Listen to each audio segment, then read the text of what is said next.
A powerful CEO thought her son was untouchable until one school assembly changed everything. In front of hundreds, the boy mocked a quiet kid so cruelly it silenced the entire gym.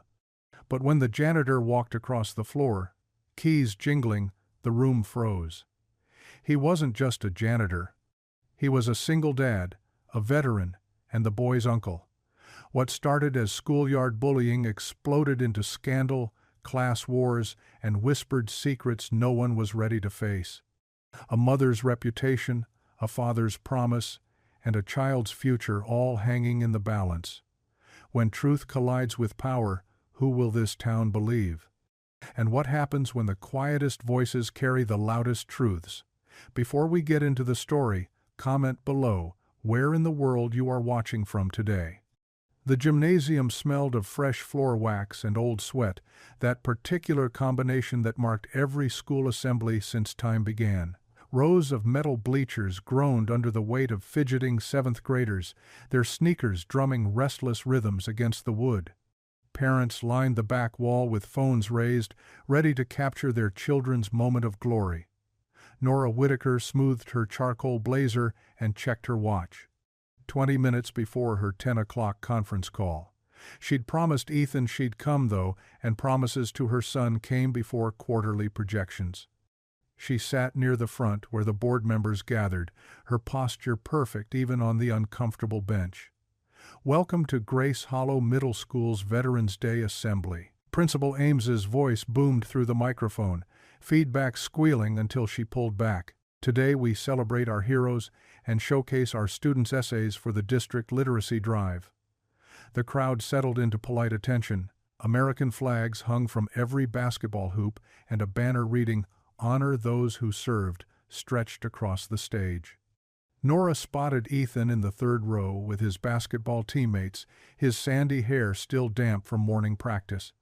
First up, we have Ethan Whitaker reading Micah Rivera's submission. Nora straightened. This wasn't what the program said. Ethan stood. That easy confidence he'd inherited from his father carrying him to the podium.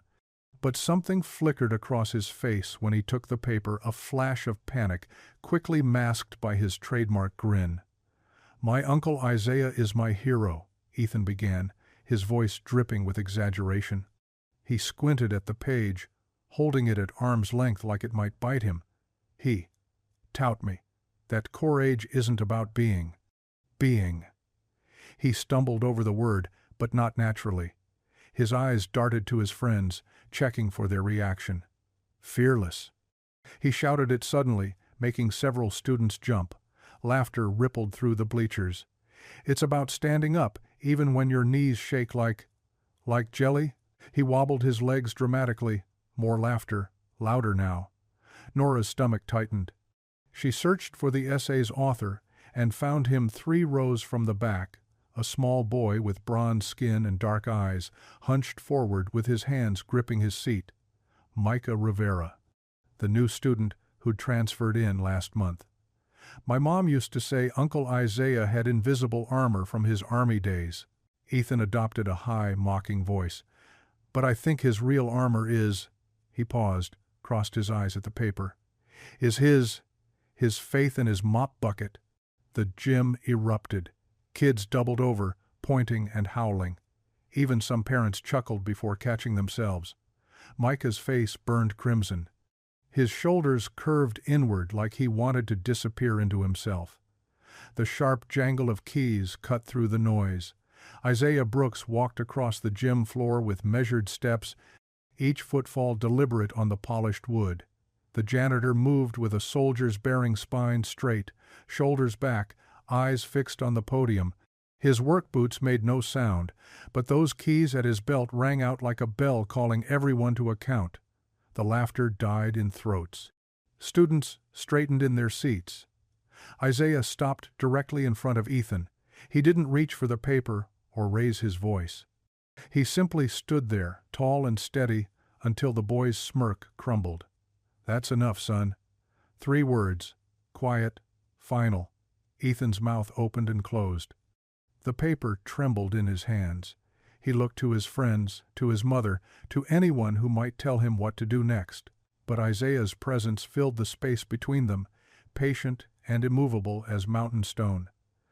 "Sit down." Ethan fled the podium. The paper drifted to the floor behind him. Isaiah bent to retrieve it, his movements careful and dignified. He smoothed the wrinkled page against his thigh, then walked to where Micah sat frozen. The big man knelt beside the boy's seat, one weathered hand settling on that small shoulder. Principal Ames fumbled with the microphone. "Well, let's thank Ethan for his participation. Our next presenter," but nobody listened. Every eye tracked Isaiah as he helped Micah to his feet. The boy's legs shook, but Isaiah's hand stayed firm on his shoulder, guiding him toward the exit. They moved through a corridor of silence, past hundreds of staring faces. At the door, Isaiah paused. He bent close to Micah's ear, his words too soft for anyone else to hear. Whatever he said made the boy straighten slightly, made him lift his chin just a fraction before they disappeared into the hallway. The assembly limped to its conclusion.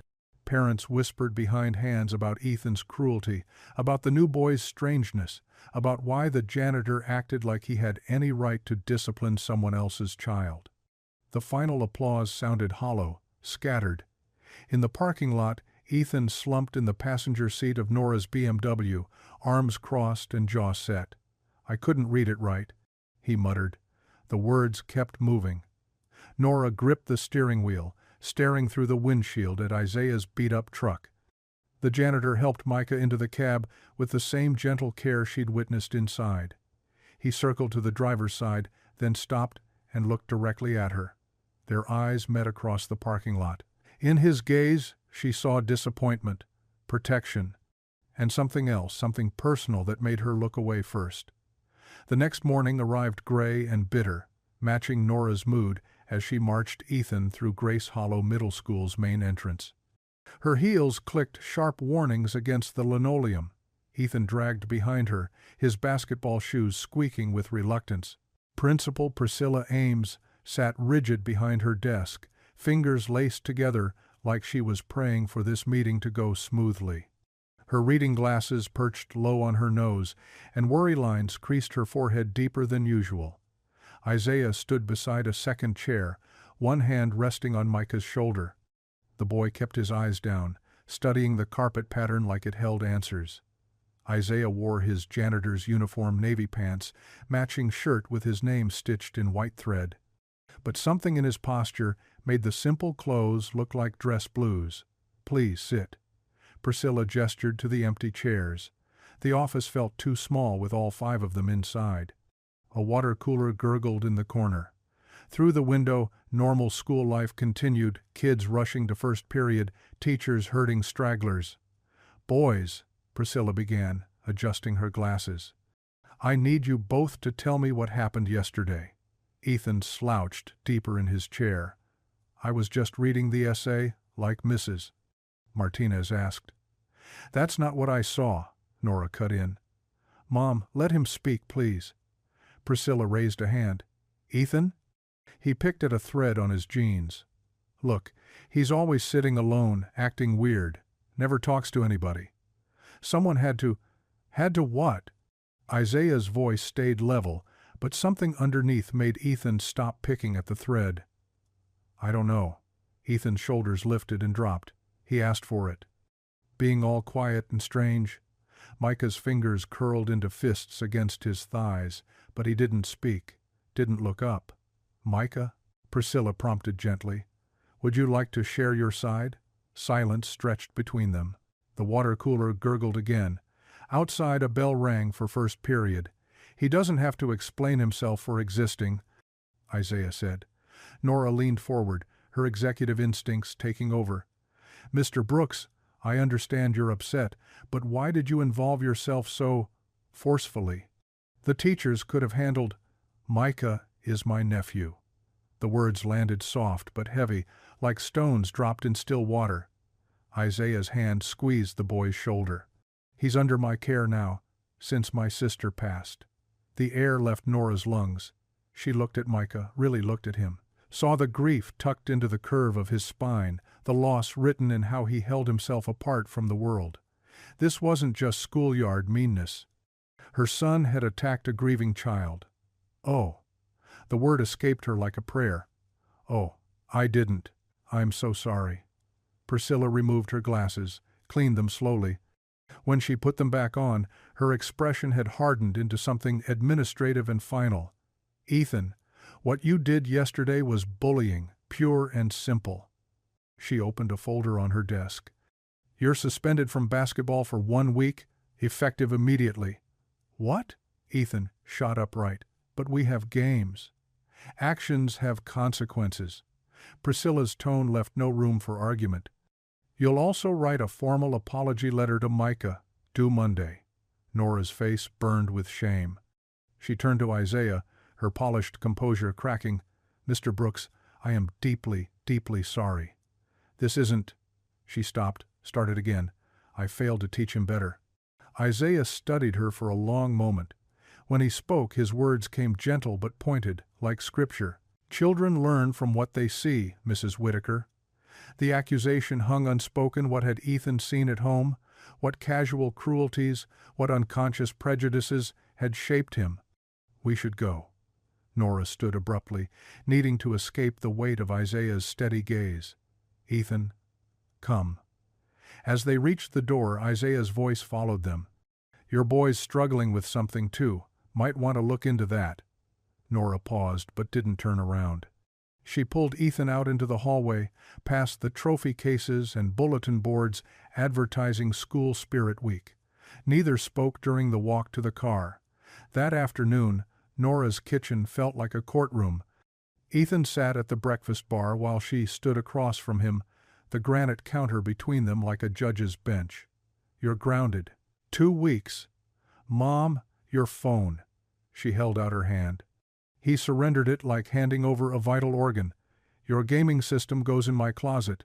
This weekend sleepover at Jake's is canceled. That's not fair. Fair? Her voice cracked. You humiliated a boy whose mother died. A boy who has nobody but his uncle. How is that fair? Ethan shoved back from the counter. You don't understand.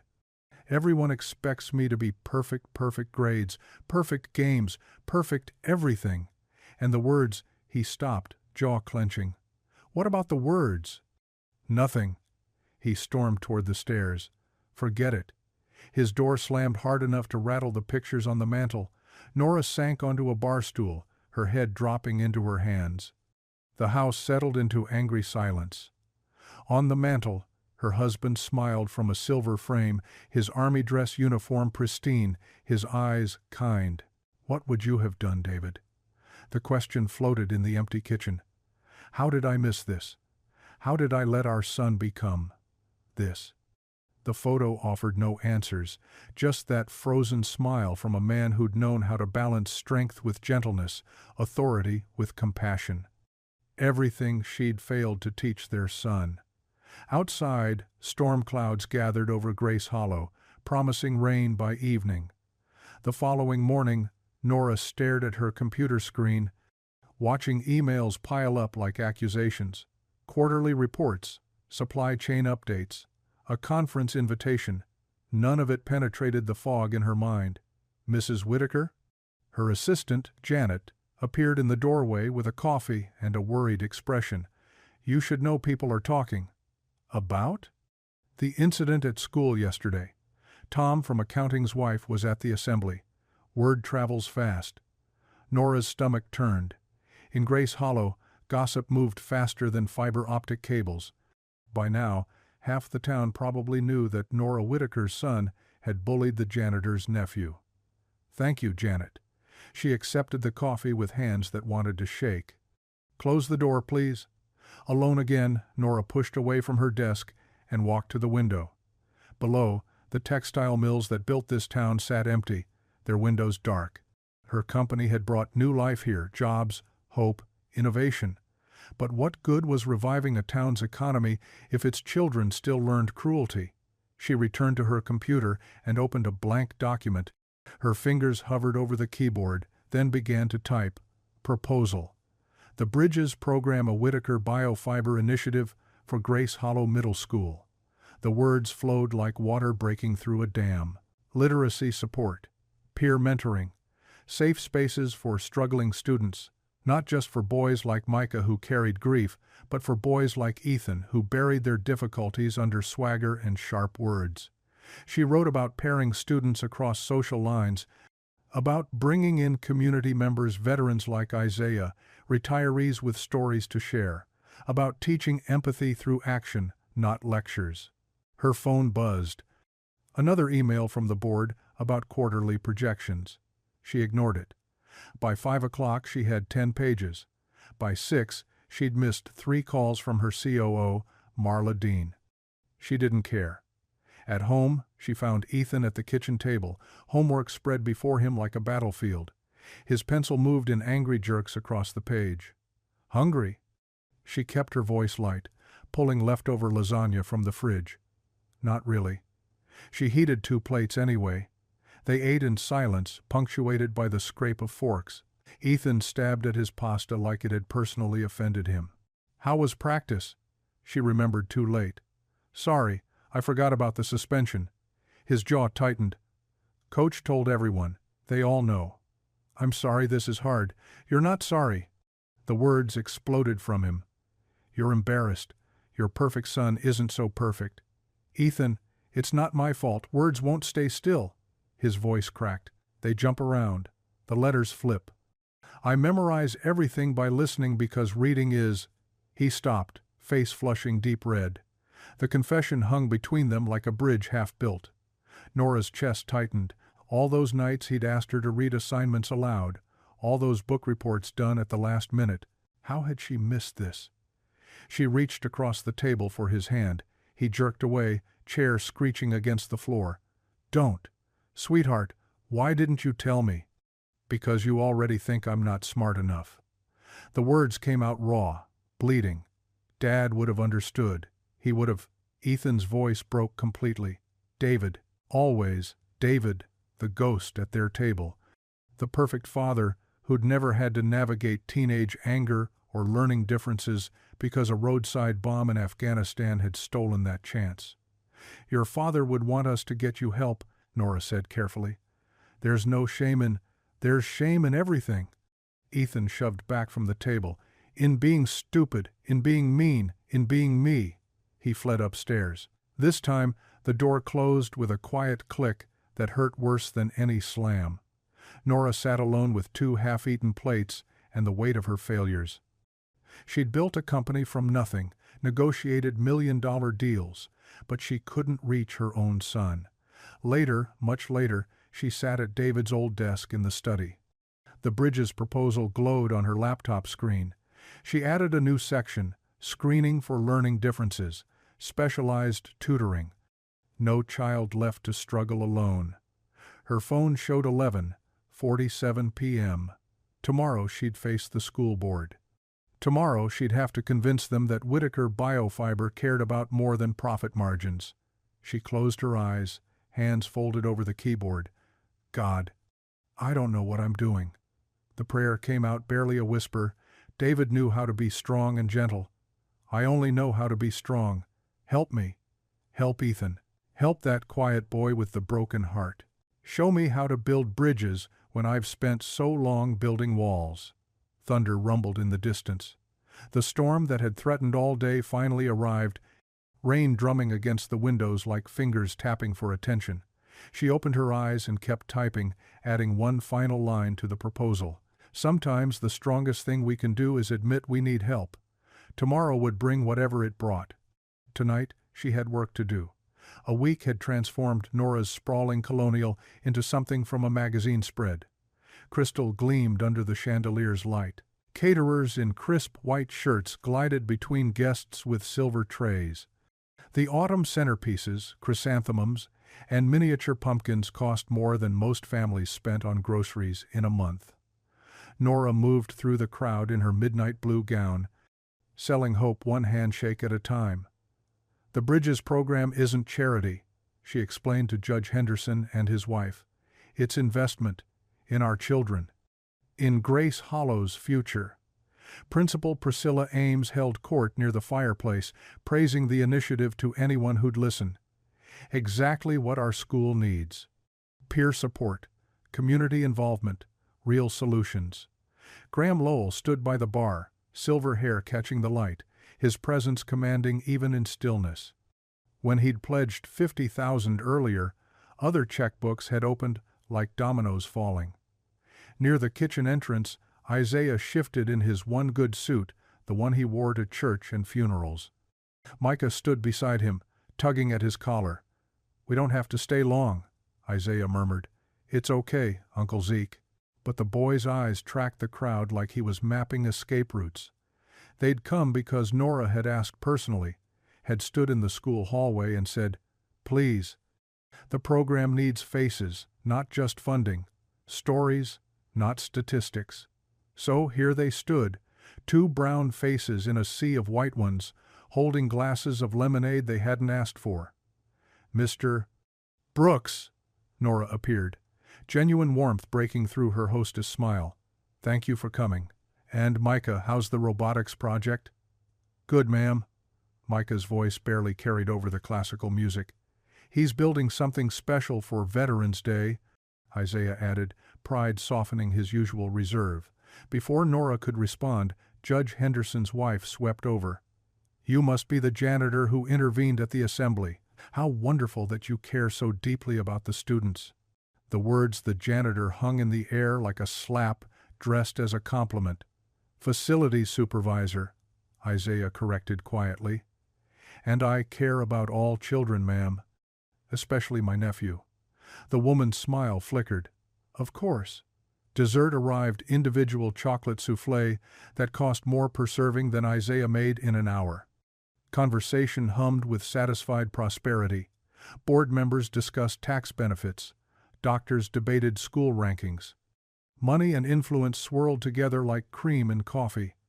Then a small voice cut through it all. "Mister?" A boy, maybe 6, stood beside Graham Lowell's chair. Dark hair, neat but clearly home-cut. Clothes clean but faded. The housekeeper, Rosa's son, she was working the party, had probably told him to stay in the kitchen. Graham glanced down, annoyed. "Yes?" The boy tugged Graham's sleeve with sticky fingers. "Mommy says you're my daddy." The words fell into the room like a stone into still water. Graham's champagne glass halted halfway to his lips. At the next table, Margaret Pemberton's fork clattered against china.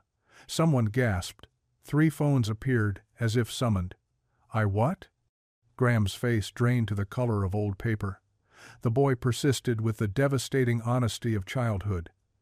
"She says you give her money sometimes. For me, but you never come see us." The silence stretched taut as piano wire. Every eye in the room locked onto Graham, then the boy, then back to Graham. "This is, I need to." Graham stood so fast his chair tipped. "Excuse me." He fled through the French doors to the garden, leaving his reputation bleeding out on Nora's Persian rug. The eruption came instantly. Whispers crashed into each other, rising to barely concealed excitement. Phones flashed. The boy stood alone, confused by the chaos he'd created. Rosa appeared from the kitchen, her face stricken. She grabbed her son's hand.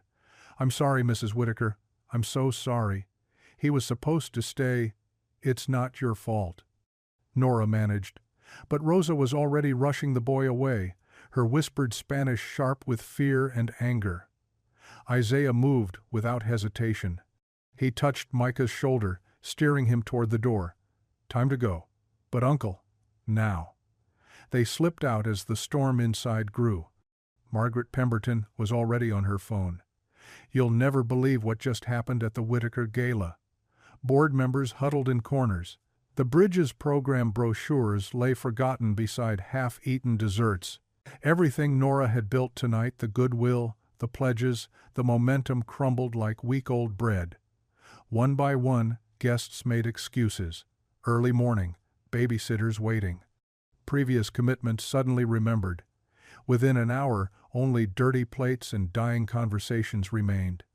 Nora sat alone at her dining table, head in her hands. The caterers cleaned around her in practiced silence.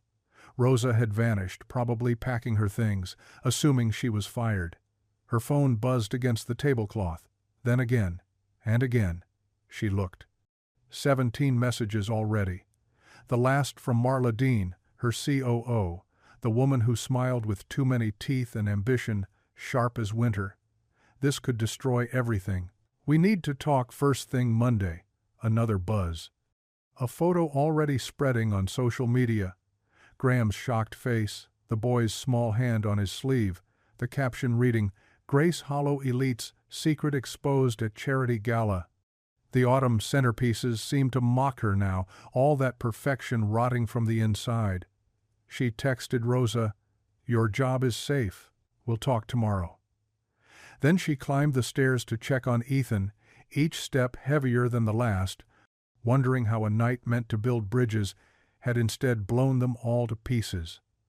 Monday arrived cold and gray, matching the mood at Grace Hollow Middle School. The Graham Lowell scandal had spread through town like kudzu, but Principal Ames pressed forward with the Bridges program launch anyway. She stood before the selected 7th graders in the library, clipboard clutched like armor. "You've been chosen for something special," she began, though her voice lacked its usual confidence. "Peer mentorship, learning from each other, building connections." She read the pairings, athletes with artists, honor students with struggling readers. Then came the bombshell. Ethan Whitaker with Micah Rivera. Ethan's groan filled the room. "You're kidding. Mr. Whitaker? That's enough." Micah stared at his desk, shoulders hunched like he was trying to disappear into himself. "Your first project," Principal Ames continued, "is designing a Veterans Day parade float. Mr. Brooks will supervise." Isaiah stood by the door, solid as oak. His expression gave away nothing. The workshop behind the school smelled of sawdust and old paint. Isaiah had already laid out materials: plywood sheets, chicken wire, tissue paper in red, white, and blue. The float's base sat on sawhorses, waiting. Ethan kicked at a paint can. "This is stupid." "Then leave," Micah said quietly, his first words to Ethan since the assembly. "Maybe I will." "No one's leaving." Isaiah's voice cut through their tension like a blade through paper. "You're here to work. So work." He handed them the blueprint, a detailed sketch of a bridge design, with silhouettes of soldiers crossing from one side to another. The title read, "Bridging Generations." Ethan squinted at the measurements, the numbers swimming before his eyes. 8 3/4 inches became 8 3 something. The lines blurred, reformed, scattered like startled birds. "Just give it here." He shoved the paper at Micah. "You're the smart one." Micah took the blueprint without comment. His pencil moved across a fresh sheet, translating the concept into clearer segments, breaking down the complex into simple steps. His hands were steady, precise, an artist's hands, though no one had ever called him that. "We'll need to cut the base panels first," Micah murmured. "Then build up the bridge structure with wire frame." Ethan grabbed the saw, eager to do something physical, something that didn't require reading. But his first cut went crooked. The second worse. "You're rushing," Micah observed. "I know how to use a saw." "Not like that, you don't." They glared at each other across the workbench. Isaiah stepped closer, picked up a piece of scrap wood. "Watch." His weathered hands guided the saw in smooth, patient strokes. "Let the tool do the work. Don't force it." He handed the saw back to Ethan, then moved to show Micah how to bend wire without crimping it. No lectures, no choosing sides, just quiet instruction, letting their focus shift from each other to the task. An hour crawled by, then another. Slowly, painfully, progress emerged. The base took shape, wire formed arches. They still barely spoke, but their hands began working in rhythm, Ethan cutting where Micah marked, Micah holding pieces, while Ethan hammered. "Sometimes the best bridges," Isaiah said, breaking their concentrated silence, "are built from the hardest starts." Neither boy responded, but both heard him. At dinner, Ethan stabbed at his chicken like it had personally offended him. "How was the float project?" Nora asked carefully. "Terrible. Micah acts like he knows everything. The blueprints don't make sense. Mr. Brooks just stands there watching like we're some experiment. Did you make progress?" "I guess. A little. The base is done." Nora set down her fork. "Then it wasn't terrible. Mom, you don't get it. Everyone knows I got paired with him as punishment. They're all talking about it. About the assembly. About Graham Lowell at your party. About how our family—" "Stop." Her voice was iron. "You're not a victim here, Ethan. You created this situation. Now you'll work through it. But, no buts. You'll go back tomorrow. And the next day. And every day until that float is finished." Ethan pushed back from the table. "You'll thank me later? Really? That's your big motherly wisdom?" "Yes," Nora said firmly, though doubt gnawed at her stomach. "You'll thank me later." He stormed upstairs.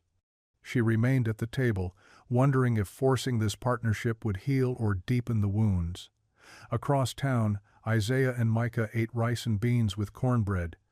Their kitchen was small but clean. Photos of Micah's mother, Isaiah's sister, watching from the wall. "He hates me," Micah said suddenly. "No, he hates feeling small. There's a difference. Why do I always have to be the quiet one, the one who takes it?" Isaiah reached across the table, covered Micah's hand with his own. "Quiet doesn't mean weak. Your mama was quiet too, but she was the strongest woman I knew. People walked over her. No, son, she chose her battles. She knew when to speak and when to let silence do the talking. That's power." Micah pulled his hand away. "It doesn't feel like power. Not yet. But you'll see." That night, 20 blocks apart, two boys stared at their ceilings. Ethan counted the glow-in-the-dark stars his father had put up years ago, before the cancer, before everything went wrong. He wondered if Micah had stars on his ceiling. Probably not. Probably had cracks and water stains like most rental houses. Micah traced the pattern of light from passing cars across his wall.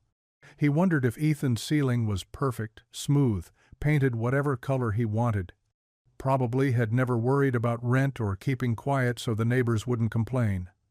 Both wondered if they could survive tomorrow. Neither slept easy. Wednesday arrived gray and reluctant. Ethan dragged his feet getting into the car. "It's just dinner," Nora said, checking her mirrors. "At a church, his church." "Yes, and we're going." The parking lot of Bethel Baptist was fuller than Nora expected. Older sedans and pickups crowded together, some with veteran stickers, others with faded paint and determination. Through the fellowship hall windows, warm light spilled onto the asphalt. Isaiah met them at the door, Micah beside him. "Glad you came." The moment they stepped inside, the assault on senses began. Gospel music from a corner speaker, laughter bouncing off paneled walls, the smell of fried chicken, green beans, cornbread, and at least 6 different casseroles.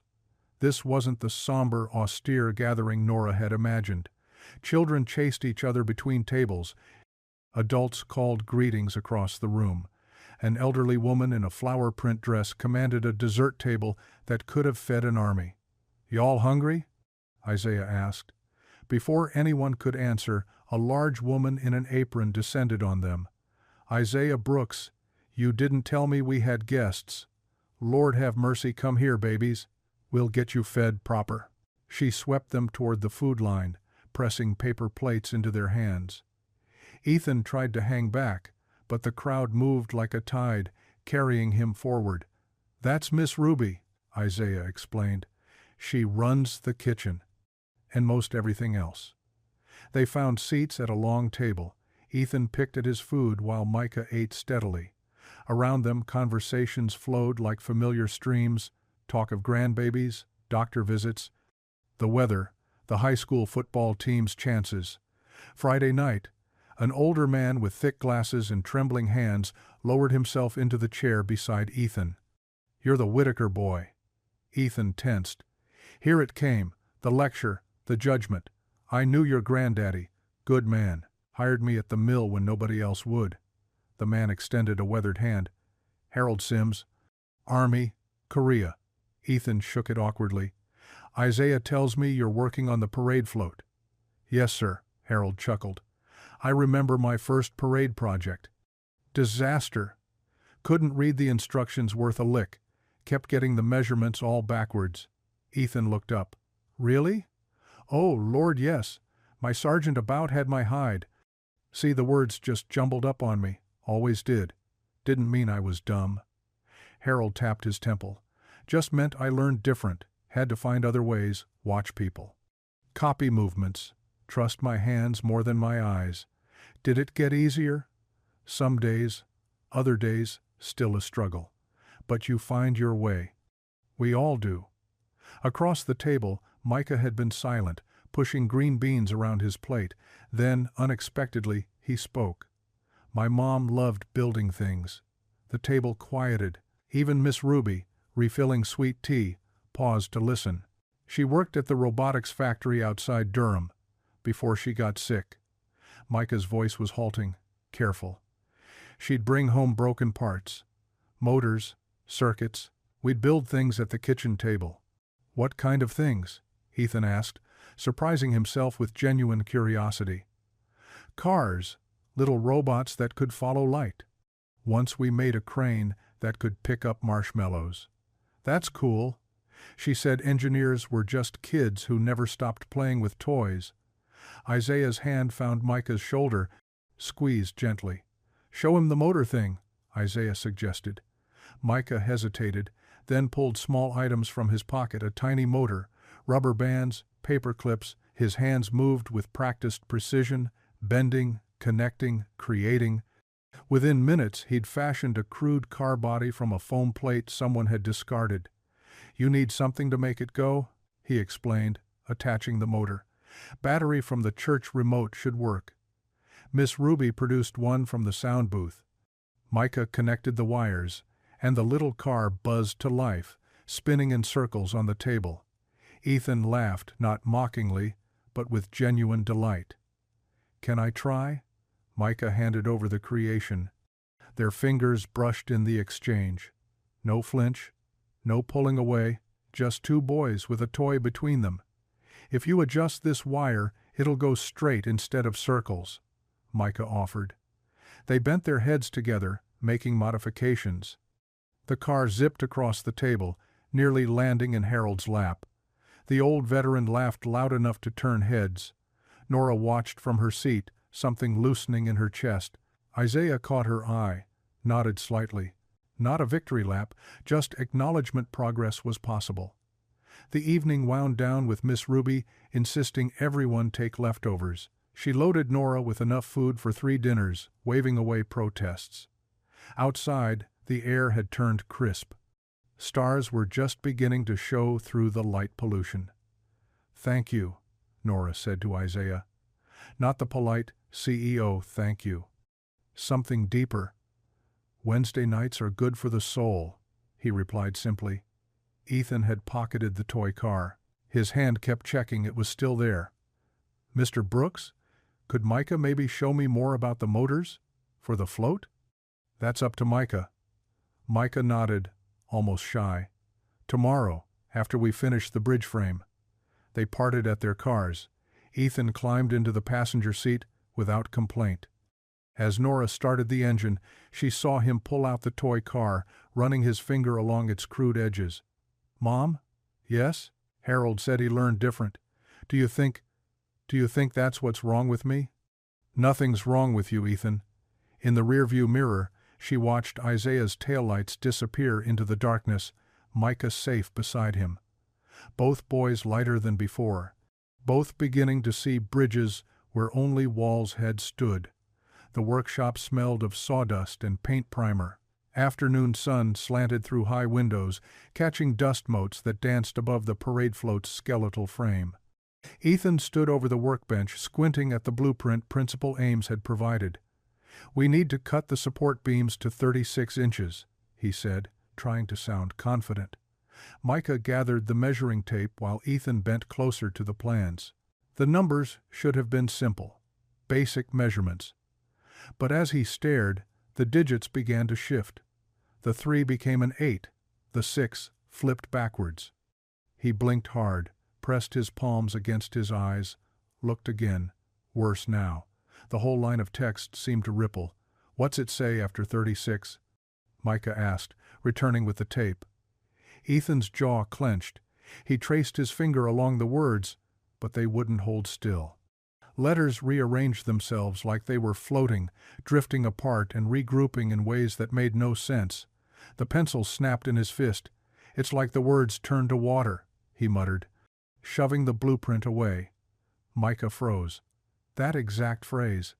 His mother had used those words years ago, describing a student she tutored.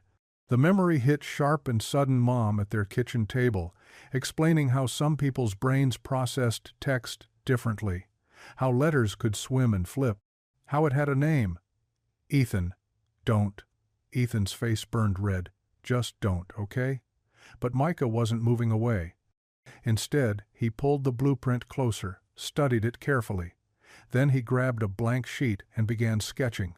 Quick, clean lines, pictures instead of words, a beam with clear markings, arrows showing where to cut, even tiny drawings of screws in the corners where they'd need to go. Like this? He slid the paper across. Ethan stared at the sketches. Everything was suddenly clear. The measurements made sense when shown as images. His hands unclenched. Yeah, like that. They worked in new rhythm. Micah translating the written instructions into visual guides. Ethan cutting and assembling with surprising precision once he could see what needed doing. Neither boy mentioned what had just happened, but something had shifted between them. Isaiah watched from across the workshop where he was organizing supplies. He'd seen the pencil snap, noticed Micah's sketches. Part of him wanted to step in, to smooth things over. But these two needed to find their own way. Some bridges had to be built from both sides, meeting in the middle. By the time the dismissal bell rang, they'd completed the entire base structure. Ethan helped Micah clean up without being asked. As they put away tools, Micah said quietly, "The sketches aren't cheating. They're just different instructions."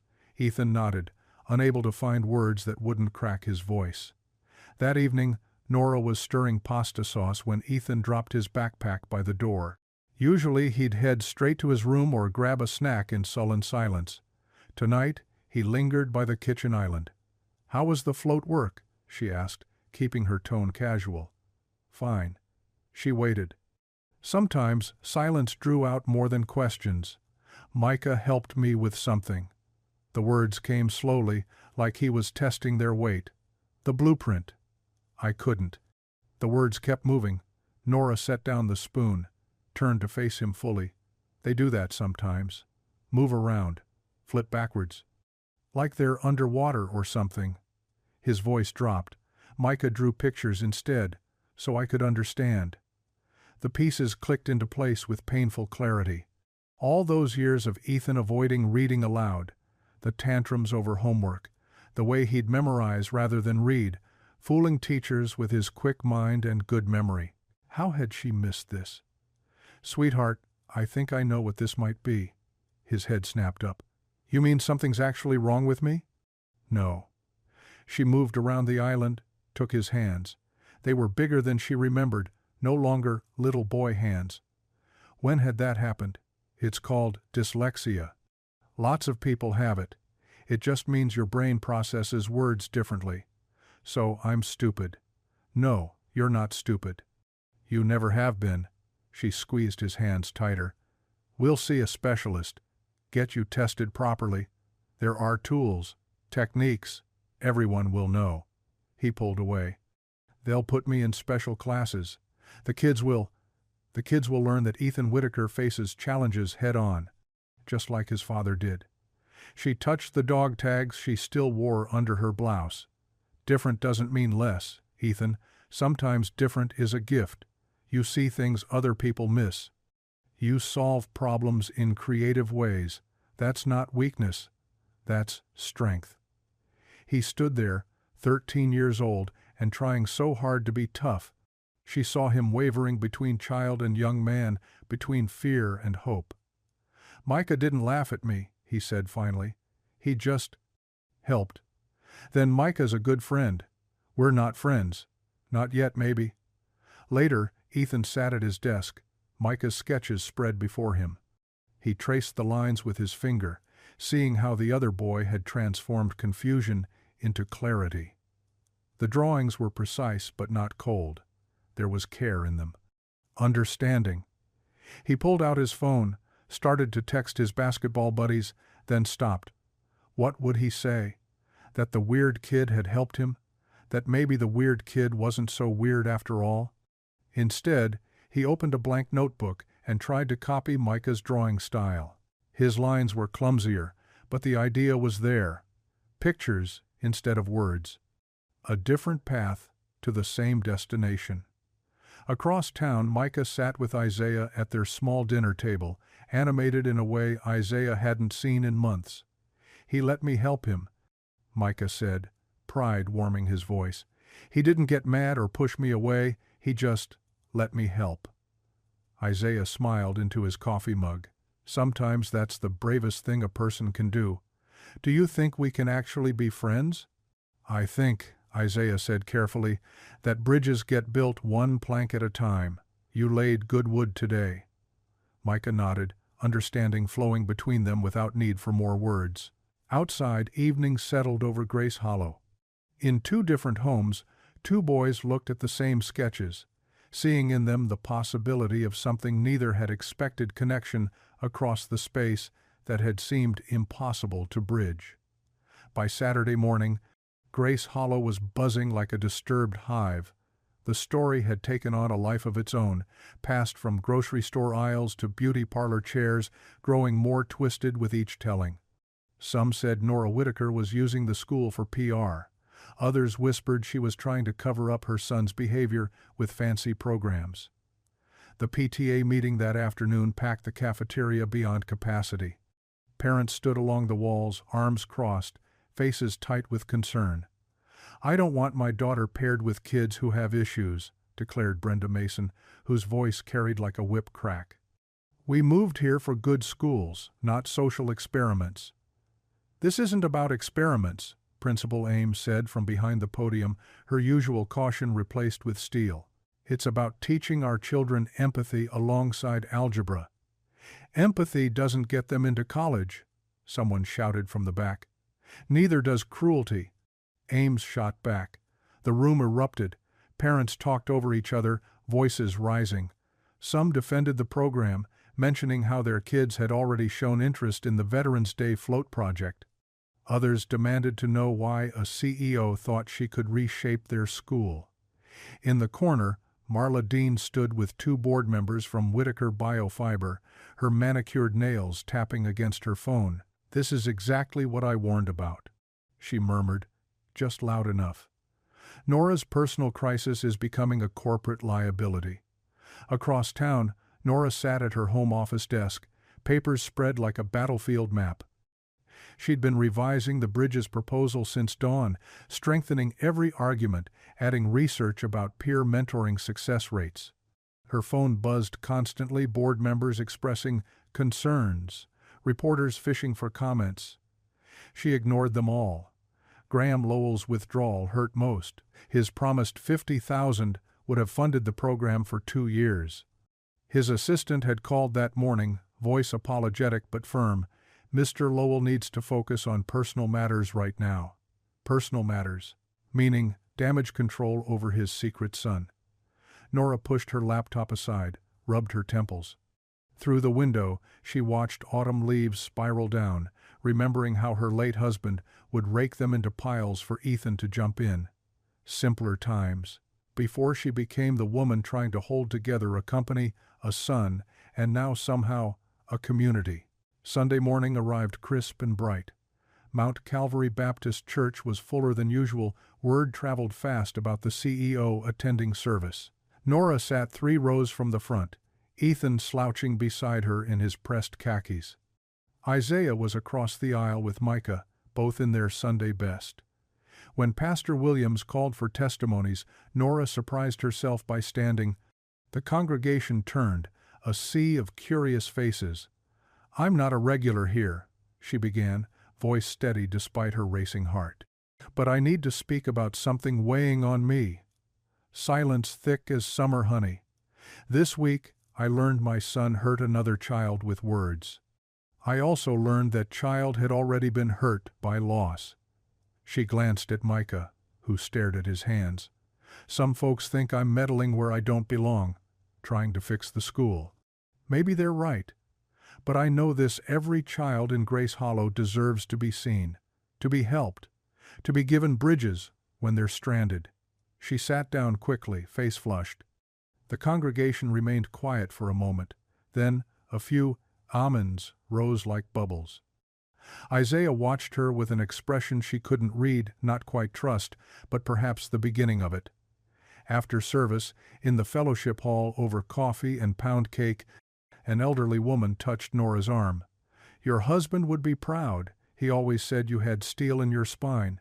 You knew David? Taught him Sunday school when he was knee-high. That boy never backed down from right, even when it cost him." Nora's eyes burned. She'd been so focused on what David would do, she'd forgotten he'd probably tell her she already knew. That evening, dinner time arrived with its usual tension. Ethan pushed green beans around his plate while Nora pretended not to notice. "Tyler's mom says I'm stuck with the janitor's kid because you're trying to make yourself look good," Ethan finally said. Nora set down her fork carefully. "What do you think?" "I don't know." His voice cracked slightly. "Maybe both? Like, you want to help but also want people to see you helping?" The honesty stung because it held truth. "Maybe you're right. But does that change what needs doing? Kids are calling me names, saying I'm too stupid to read so I need a babysitter. Is Micah babysitting you?" "No." The admission came reluctantly. He's really smart. Shows me stuff without making me feel dumb." "Then forget what they say. Sometimes the hard thing is the right thing." She reached across the table, covered his hand with hers. "We don't run from it, we finish it." Ethan sighed, long and dramatic, but didn't pull his hand away. "Dad would say the same thing, wouldn't he?" In exactly those words. A small smile ghosted across his face. "Fine. But if this goes bad, it won't. We won't let it." Later that night, while Grace Hollow slept, Marla Dean composed an email from an anonymous account. She chose her words carefully, hinting at internal chaos at Whitaker Biofiber, questioning the CEO's judgment, suggesting the school had become a battleground for corporate PR. She sent it to 3 local reporters and 1 state news outlet. By morning, the storm would break. Monday morning arrived with sawdust and determination. The workshop behind Grace Hollow Middle School hummed with purpose power tools whirring, paint cans popping open, Isaiah's calm instructions cutting through the noise. "Hold it steady now." Isaiah guided Ethan's hands on the jigsaw. "Let the blade do the work." The wood curved perfectly, another silhouette taking shape. This one would be a girl reaching across the bridge with a wrench, Micah's idea, sketched during lunch. "Why a wrench?" Ethan had asked. "Because building things matters as much as reading about them." Now, 3 days into the week, their float had transformed from scattered plywood sheets into something real. The bridge arc rose 4 feet high, painted in sunrise colors: gold, bleeding into orange, orange into pink. Along its span, they'd attached the silhouettes. Children of different heights, holding books, hammers, paintbrushes, calculators. Ethan stepped back, paint streaking his cheek. "It actually looks like something." "Always did," Isaiah said. "You just couldn't see it yet." Micah was bent over the base, carefully stenciling words along the bridge's foundation. "We build together." His hand moved steady, precise. When Ethan tried helping with the letters, they came out crooked. His face reddened. "Here." Micah adjusted Ethan's grip on the brush. "If you brace your wrist like this, it won't shake." The next letters came out cleaner. Not perfect, but better. "How'd you learn all this stuff?" Ethan asked.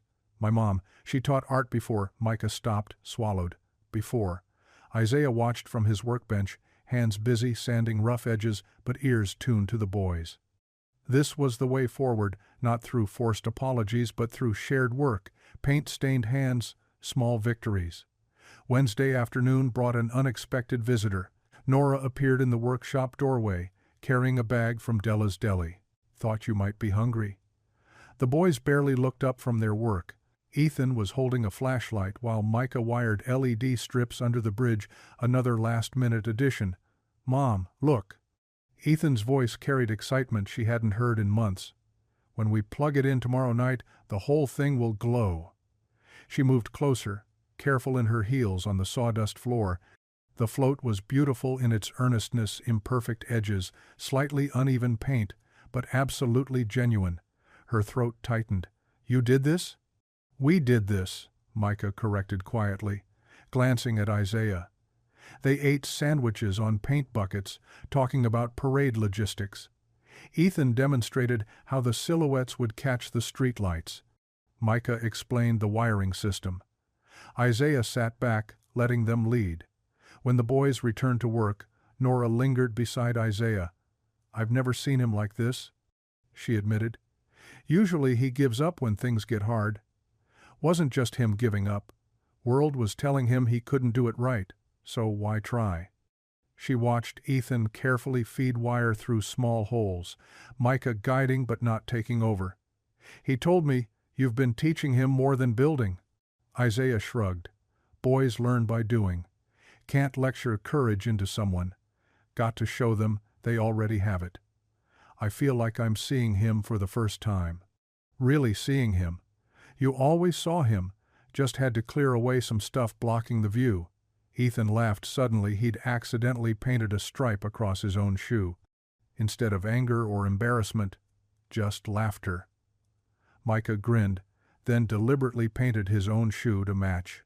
"Brothers do that," Isaiah said softly, "make each other feel less alone in their mistakes." Nora wanted to say more, to thank him properly, but Isaiah had already moved to help the boys, leaving her with the weight of understanding. That evening, Isaiah's kitchen smelled of cumin and comfort. His chili recipe, learned from army mess halls but perfected through years of Wednesday church suppers, bubbled on the stove.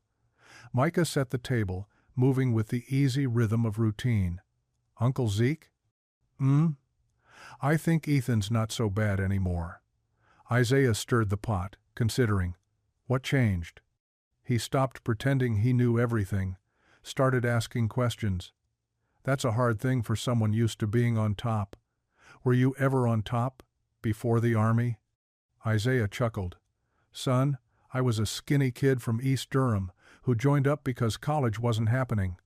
Learned real quick that being on top just means you got further to fall. Better to stay solid on the ground." Micah absorbed this. Then, "Ethan said his dad died in Afghanistan." "He did. You were there too, right?" "Different time, different place, but same weight." Isaiah ladled chili into bowls. "That's what happens when you stop fighting and start building. You find out everybody's carrying something." Thursday evening parade eve, the float sat finished in the school parking lot. Security lights caught the painted bridge, making it shine. The boys stood beside it, suddenly shy about what they'd created. "Think people will get it?" Ethan asked. "Get what?" "The whole bridge thing. Like that we're supposed to be connecting." Micah traced a finger along one silhouette. "My mom used to say, bridges aren't just about crossing over, they're about knowing there's another side worth reaching." They stood quiet for a moment. Two boys who'd started as enemies, now sharing comfortable silence. Across town, Nora sat at her computer, looking at photos from the workshop she'd snapped secretly, Ethan and Micah laughing, Isaiah guiding their hands, her son's face open and unguarded. She closed her laptop, whispered a prayer of gratitude. Tomorrow would bring crowds and judgment, but tonight, under the stars, a bridge waited to shine. Veterans Day dawned crisp and golden, the kind of November morning that made Grace Hollow look like a postcard. Downtown, red, white, and blue bunting draped every storefront. The smell of kettle corn mixed with diesel from idling floats. Children darted between legs, waving miniature flags, while the high school brass band warmed up with scattered notes. Nora stood near the reviewing stand, dressed in simple jeans and a navy sweater, no power suit today. She spotted familiar faces, Principal Ames with her grandchildren, the church ladies from Wednesday supper, parents from school, everyone waiting. The parade marshal's whistle pierced the air. Drums rolled. The procession began. First came the color guard, veterans from 3 wars marching in practiced formation. Then, the high school band, cheerleaders, the Rotary Club's tissue paper creation.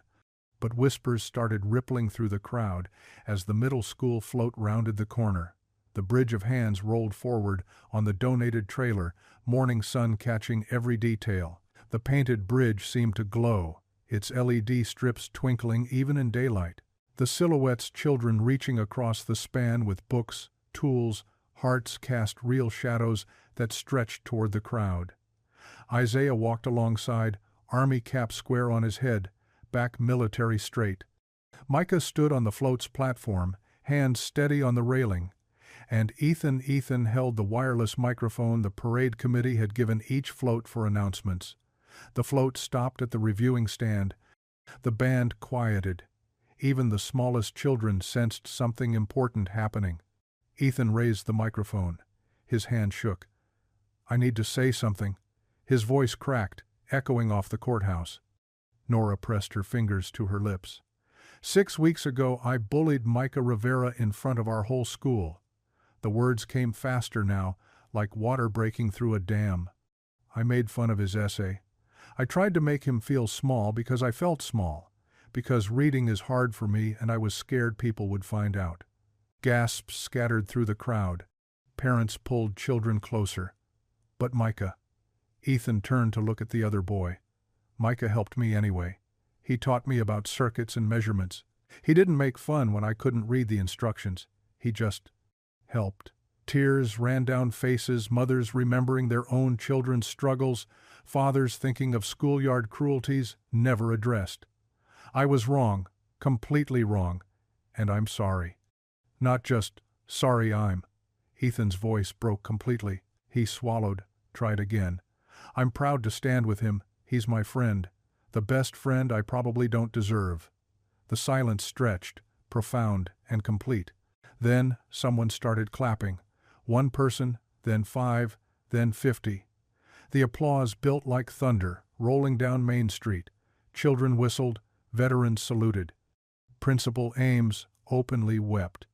Nora's hands covered her mouth, tears streaming. Her son, her stubborn, struggling, beautiful son, had just done the hardest thing in his young life. Movement near the reviewing stand caught everyone's attention. Graham Lowell stepped forward, his silver hair gleaming. The crowd quieted again, curious. Since the fundraiser scandal, he'd been nearly invisible. He climbed the platform stairs, his voice carrying without a microphone the voice of a man used to boardrooms and being heard. I've lived in Grace Hollow 40 years. I've seen a lot of parades. But I've never seen courage like this. He turned to address the crowd directly. The Bridges program that Mrs. Whitaker proposed, this program that teaches our children to reach across differences, to help instead of hurt. This is the kind of work I want to support. He pulled out his checkbook right there, theatrically but genuinely. The program has my full backing. Double what I originally pledged, and, he looked at Ethan and Micah, I'll personally fund scholarships for any student who needs testing or tutoring for learning differences. No child should suffer in silence. The crowd erupted again. Nora found herself pulled into embraces by people she barely knew. Isaiah lifted his cap, wiped his eyes quickly, settled it back. Micah and Ethan stood frozen on the float, overwhelmed by the response. The parade had to continue. Other floats waited, but something had shifted in the air. As the bridge of hands rolled forward, people reached out to touch it like a talisman. Children ran alongside. Veterans nodded approval at Isaiah. That evening, the local news led with the story. Social media exploded with shaky phone videos of Ethan's speech. Bridge of hands started trending in 3 counties. But in Nora's kitchen, it was just a mother and son eating leftover parade food, hot dogs and chips. Nothing fancy. My hands wouldn't stop shaking, Ethan admitted. But you did it anyway. Micah said I should. Said it would make the bridge real. They ate quietly, processing the day. Mom, I used to think being quiet meant being weak. Like Micah was weak because he didn't fight back. And now? Ethan considered, spinning his water glass. Maybe he's not just quiet. Maybe he's strong. Like the kind of strong that doesn't need to prove anything. Nora reached across the table, took his hand. Paint still stained his fingernails bridge blue and hope yellow. And maybe so are you. 2 days later, Marla Dean sat in her home office at dawn, clicking refresh on her laptop. The video had been live for 6 hours, already 12,000 views. The clip showed Isaiah crossing the gymnasium floor, then jumped a crude edit to his hand on Ethan's shoulder. Another cut made it look like he'd yanked the boy backward. The worst part was the caption, "Janitor attacks student at school assembly. Is this who we want around our children?" Her phone buzzed. Anonymous accounts she'd created were sharing it, adding comments about knowing their place and violent tendencies. She smiled, closed the laptop, and prepared for her day. Nora's phone rang during her morning run. Principal Ames, voice tight with panic. "Have you seen what's online? What are you talking about?" "There's a video. It's... God, Nora, it looks bad." Nora sprinted home, still in running clothes, and opened her laptop. The video played. Her stomach dropped. The editing was obvious to her, the jumpy cuts, the suspicious angles, but she knew most viewers wouldn't notice. They'd see what they wanted to see. A black janitor putting hands on a white child. The comments made her physically ill. Racial slurs barely disguised. Calls for Isaiah's arrest. Demands he be kept away from children. Her phone rang again. "Marla, this is a disaster," her COO said, voice dripping false concern. "The board wants an emergency meeting. Today." "The meeting was a massacre. We have to protect the school." Board member Patricia Henley insisted. "Suspend him immediately." "It's doctored footage." Nora slammed her hand on the table. "Anyone with eyes can see what people see," Marla interrupted smoothly, "is liability. What happens when parents start pulling their children? When our test scores drop? When Whitaker Biofiber gets associated with this controversy?" Other board members nodded, avoiding Nora's eyes. Cowards, all of them. Principal Ames sat silent, trapped between truth and politics. The vote was swift, 7-2. Isaiah Brooks suspended pending investigation. Isaiah received the call while fixing Micah's bike chain in their garage. Principal Ames could barely get the words out. "Don't come to work tomorrow," or "until this is resolved." Isaiah set down his wrench carefully. "The video's fake, Priscilla. I know. God help me, I know. But my hands are tied." After hanging up, Isaiah stood motionless. Micah appeared in the doorway, sensing trouble. "Uncle Isaiah? Just some grown-up nonsense. Nothing for you to worry about." But Micah had already seen. Kids at school had phones. They'd shown him at lunch, laughing, asking if his uncle was dangerous. The doorbell rang at 7 that evening. 2 women in navy suits stood on Isaiah's porch, badges visible. "Mr. Brooks? We're from Child Protective Services. We need to ask some questions about your guardianship of Micah Rivera." Micah, doing homework at the kitchen table, went rigid. Isaiah felt rage rise in his chest, not hot, but cold, controlled. "Come in," he said quietly. "Micah, go to your room." But room, now. The boy fled, and Isaiah heard his door click shut, not slam. Micah never slammed doors. Too careful for that. The women asked about paperwork, about his sister's death, about his fitness as a guardian. They inspected the house, made notes about the modest furnishings, the simple food in the refrigerator. One asked if he had anger management issues. Isaiah answered each question with military precision, producing every document, every court order, every piece of paper that proved Micah belonged with him. His hands never shook, his voice never rose. But inside, something was breaking. After they left promising to follow up, Isaiah found Micah curled on his bed, shoulders shaking. "Are they going to take me away?" Isaiah sat on the bed's edge, pulled his nephew close. The boy's fear cut deeper than any suspension, any lost job ever could. "Not while I have breath in me."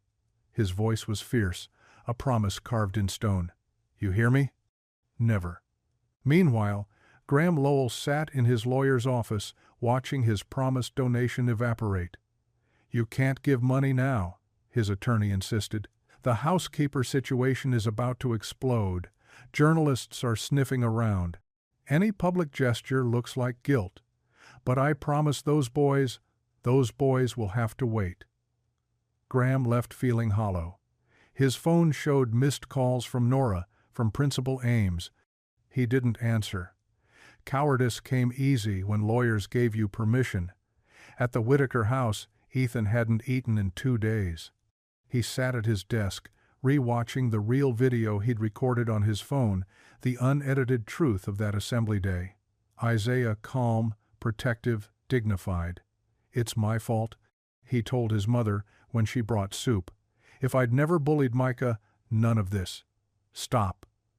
Nora sat beside him, pulled him close despite his resistance. "Evil people will always twist good things. That's not on you." "But Mr. Isaiah lost his job. Micah might get taken away. The whole program is dying because of me." She held him tighter, her own heart fracturing. "How did you explain injustice to a 13-year-old who'd just learned to be brave?" That night, Isaiah knelt beside his bed while Micah slept fitfully in the next room. His prayers had no words, just a deep groan of exhaustion. "Lord, I'm trying. I'm trying to raise this boy right, to turn the other cheek, to trust your plan. But they're coming for him. They're coming for my sister's child." In the darkness no answer came, just silence and the sound of Micah whimpering in his sleep. The gymnasium stood empty except for shadows. Isaiah moved between supply closets, filling a cardboard box with personal items, a coffee mug Micah had painted, work gloves, the small American flag he'd kept on his desk in the maintenance office. His keys still worked. Principal Ames hadn't thought to change the locks yet, or maybe she'd left them on purpose. Either way, Isaiah wanted his things before security arrived tomorrow. Footsteps echoed across the polished floor. He didn't turn, recognizing the click of expensive heels. "You shouldn't be here," he said quietly. Nora stopped 10 feet away. "Neither should you." They stood in the half-light filtering through high windows, the space between them thick with everything unsaid. The gym smelled of floor wax and decades of basketball games, pep rallies, assemblies, including the one that started all this. "I'm going to fight for you." Her voice cracked. "For Micah. For the truth." Isaiah set down a wrench, finally facing her. Even in the dimness, she could see exhaustion etched deep in his face. "Rich folks' fights aren't my fights, Mrs. Whitaker. You'll go back to your boardroom. I'll still be looking for work. And Micah." He stopped, jaw tight. "Then help me understand." She stepped closer. "Tell me what I'm missing." For a long moment, only silence. Then Isaiah sank onto the bottom bleacher, his shoulders bowing under invisible weight. "My sister Rosa." The words came slow, pulled from somewhere deep. Brilliant woman. Could build anything, fix anything. She married young. Bad choice. Man who couldn't handle her being smarter than him.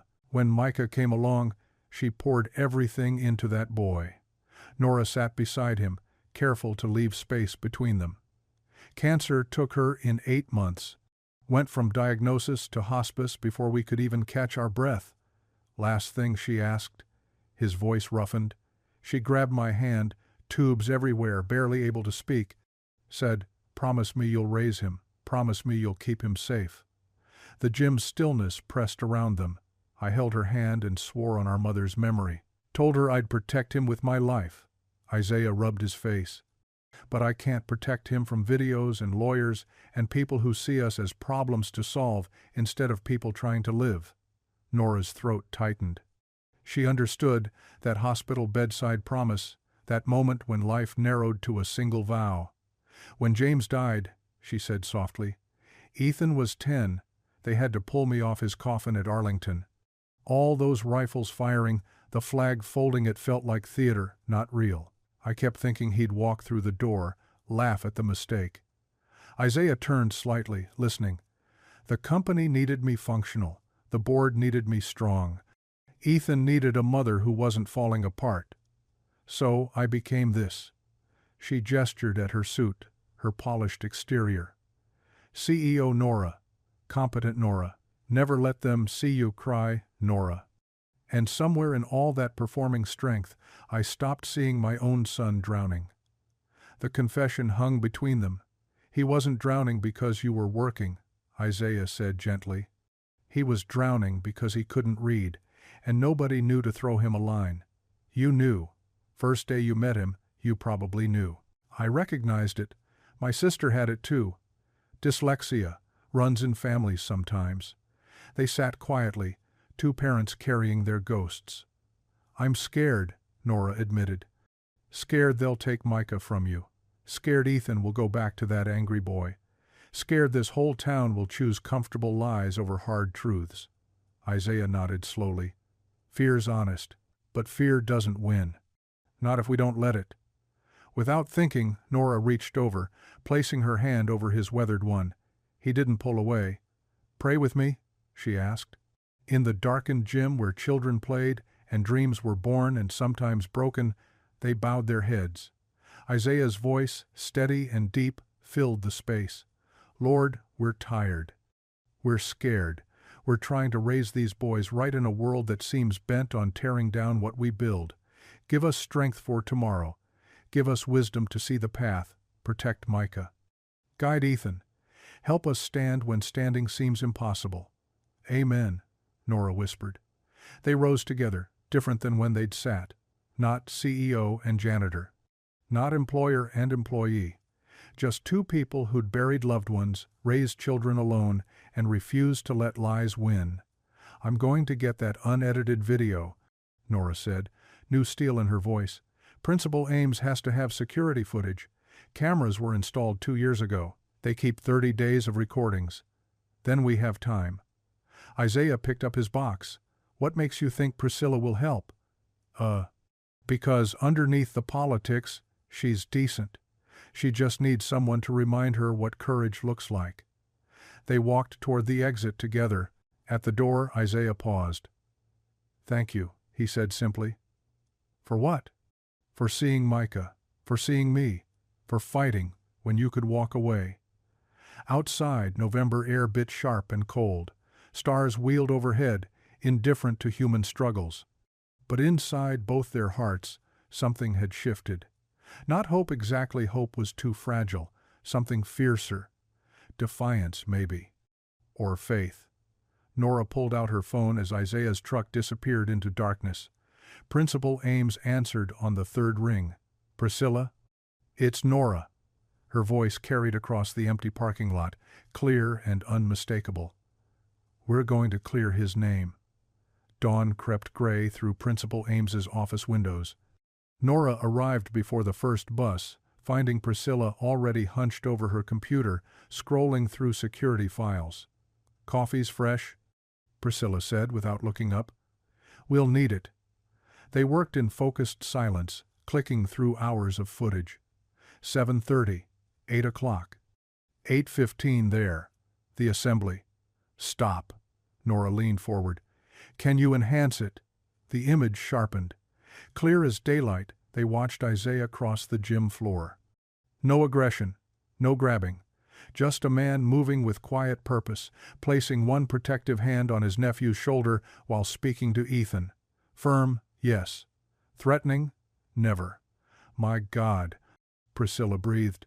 Someone edited this to look like assault. Yes. Nora's jaw tightened. Download it, full resolution, timestamps visible. While the file transferred, Priscilla turned in her chair. Marla won't go down easy. Then she'll go down hard. Across town, a different kind of reckoning unfolded. Graham Lowell stood on the courthouse steps, November wind whipping his silver hair. Reporters clustered below, cameras ready. Half the town had gathered, drawn by word of mouth and social media alerts. Graham cleared his throat. No prepared statement. No lawyers. 5 years ago I fathered a child with Maria Santos, who works in my home. His voice carried clear across the square. I denied it, paid her to stay quiet, told myself it was protecting everyone. Gasps rippled through the crowd. But secrets are poison, they rot everything they touch. Graham's voice strengthened. That little boy Daniel deserves better than a father who hides. Maria deserves better than shame and silence. Someone shouted from the crowd. Why now? Because a brave boy whispered truth at a fundraiser. Because I watched 2 other boys build bridges while I burned mine. He paused, scanning faces. It's never too late to be a father. Never too late to make things right. He stepped down from the courthouse steps, walking straight to where Maria stood at the crowd's edge, Daniel clutching her hand. Graham knelt before the boy. I'm sorry, he said simply. Can we start over? The square held its breath. Then Daniel, with a child's pure heart, nodded. By 5 o'clock, the Whitaker Biofiber boardroom hummed with tension.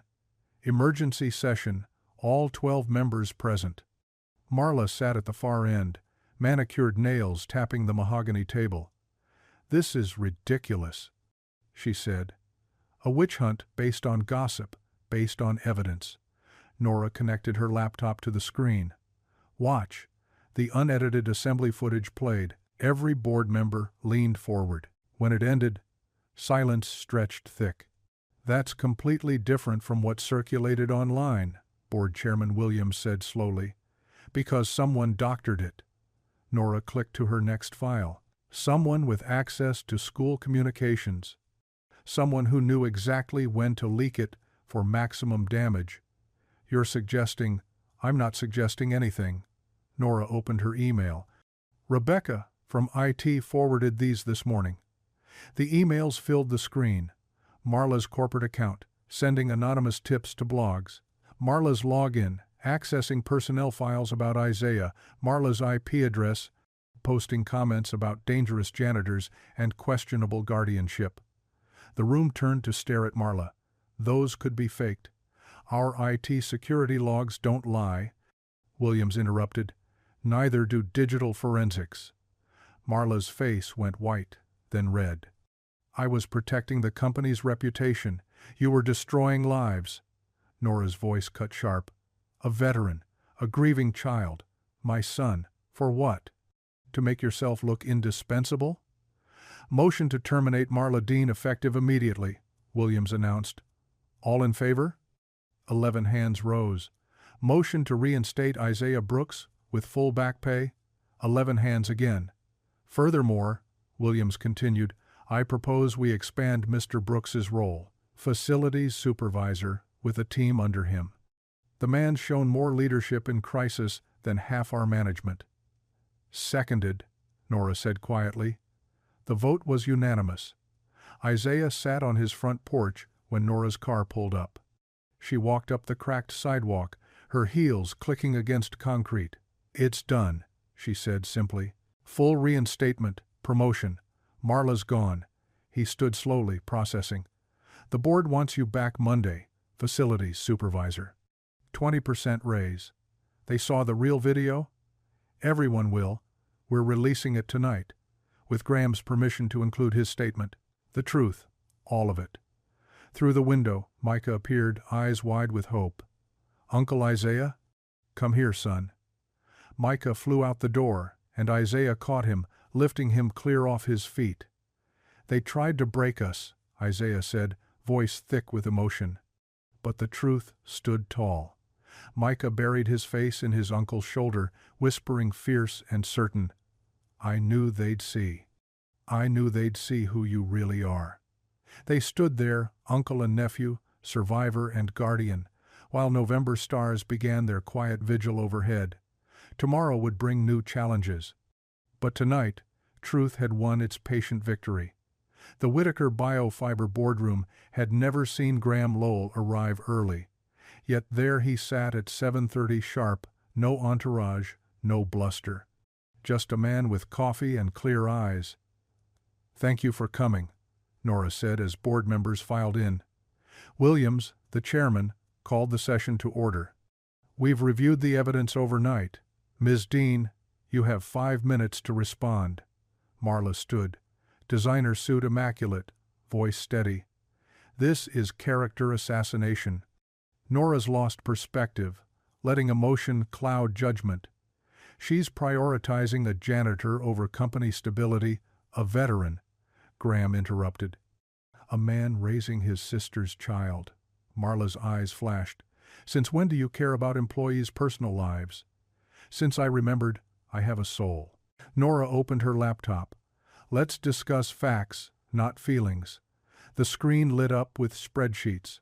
3 vendor contracts, all approved by Marla, all with hidden kickback clauses. $22,000 redirected to Shell accounts. Board members leaned forward, studying the numbers. "Additionally," Nora continued, "it traced the doctored video to Marla's office computer.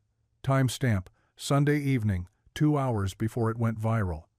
Anyone could have used my computer with your password? Your biometric login?" Nora clicked to security logs.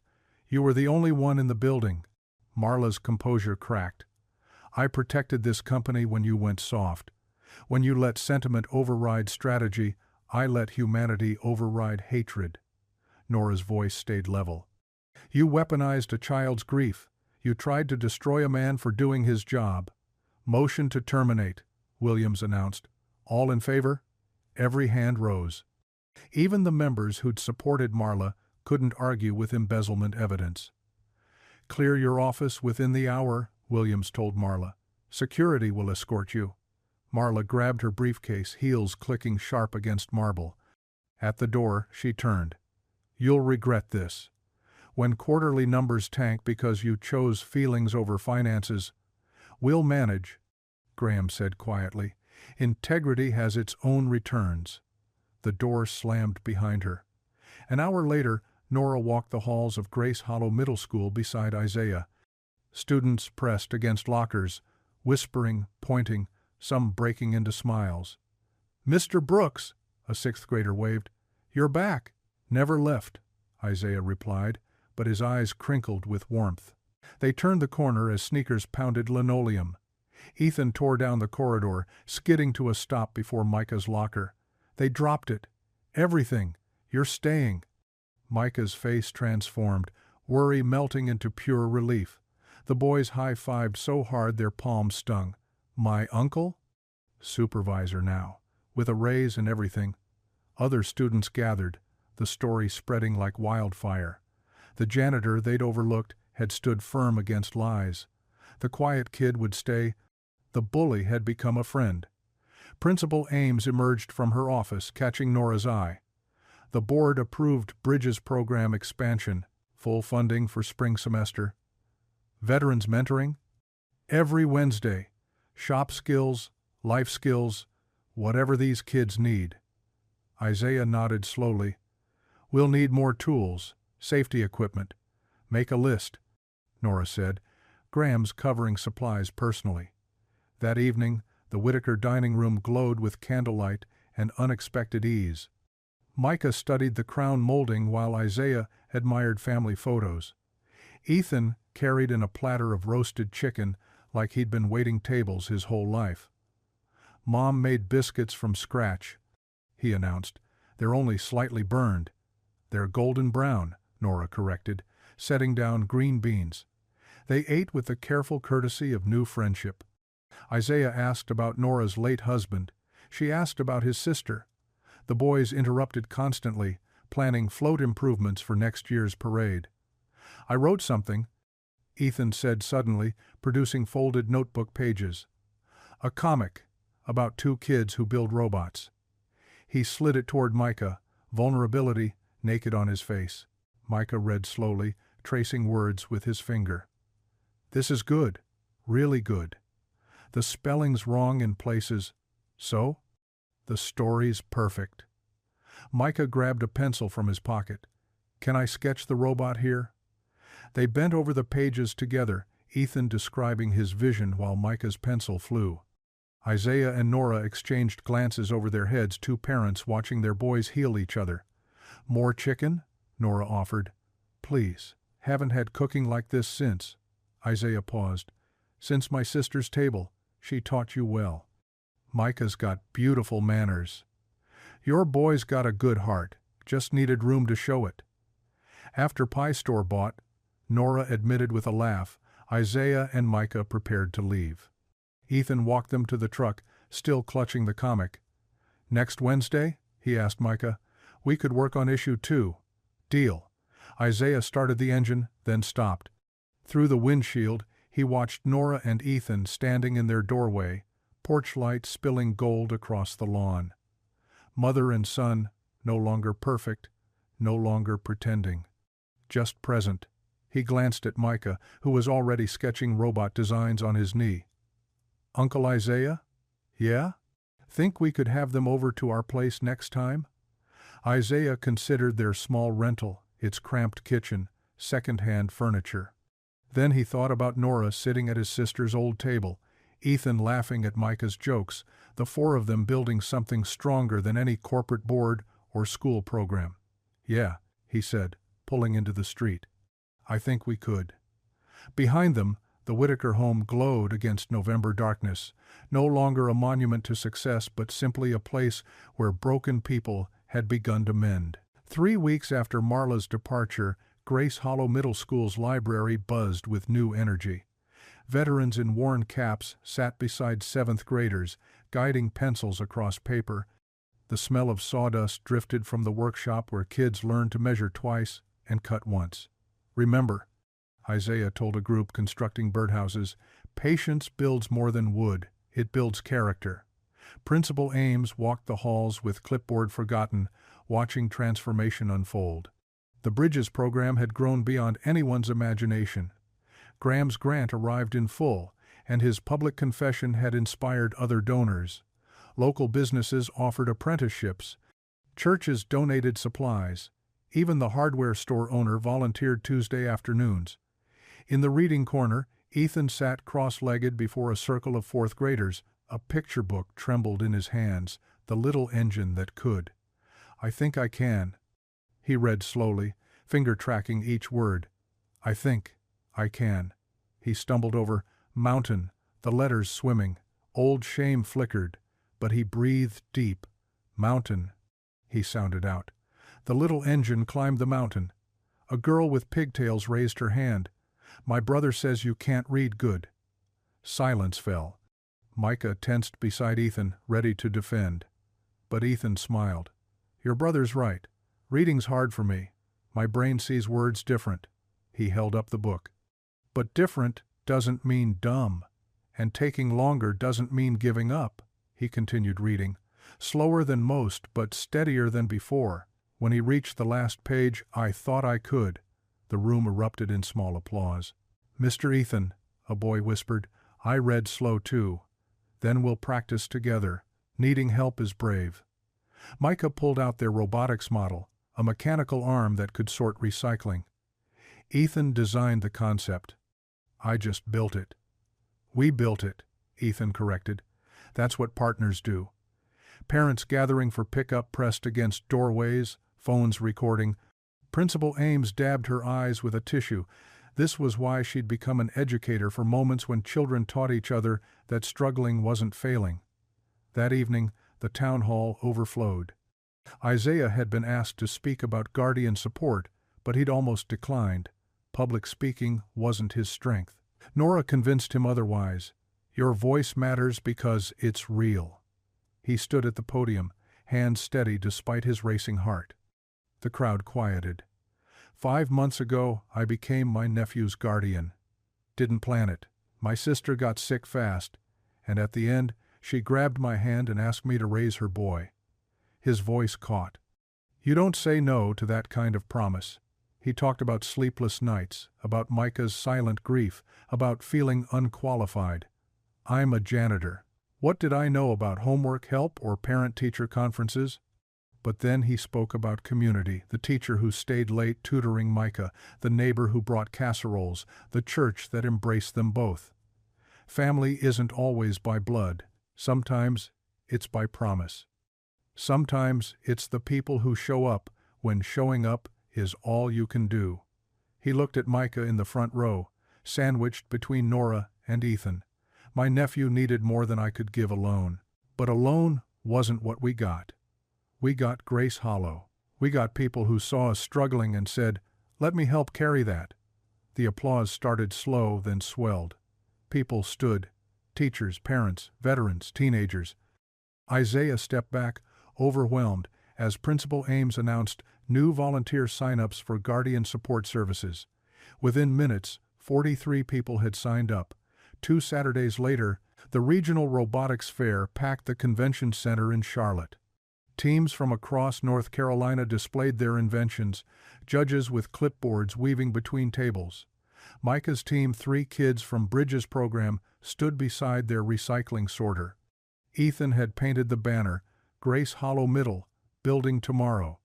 "Tell us about your inspiration," a judge prompted. Micah straightened. "My mom was an engineer. She believed technology should help people.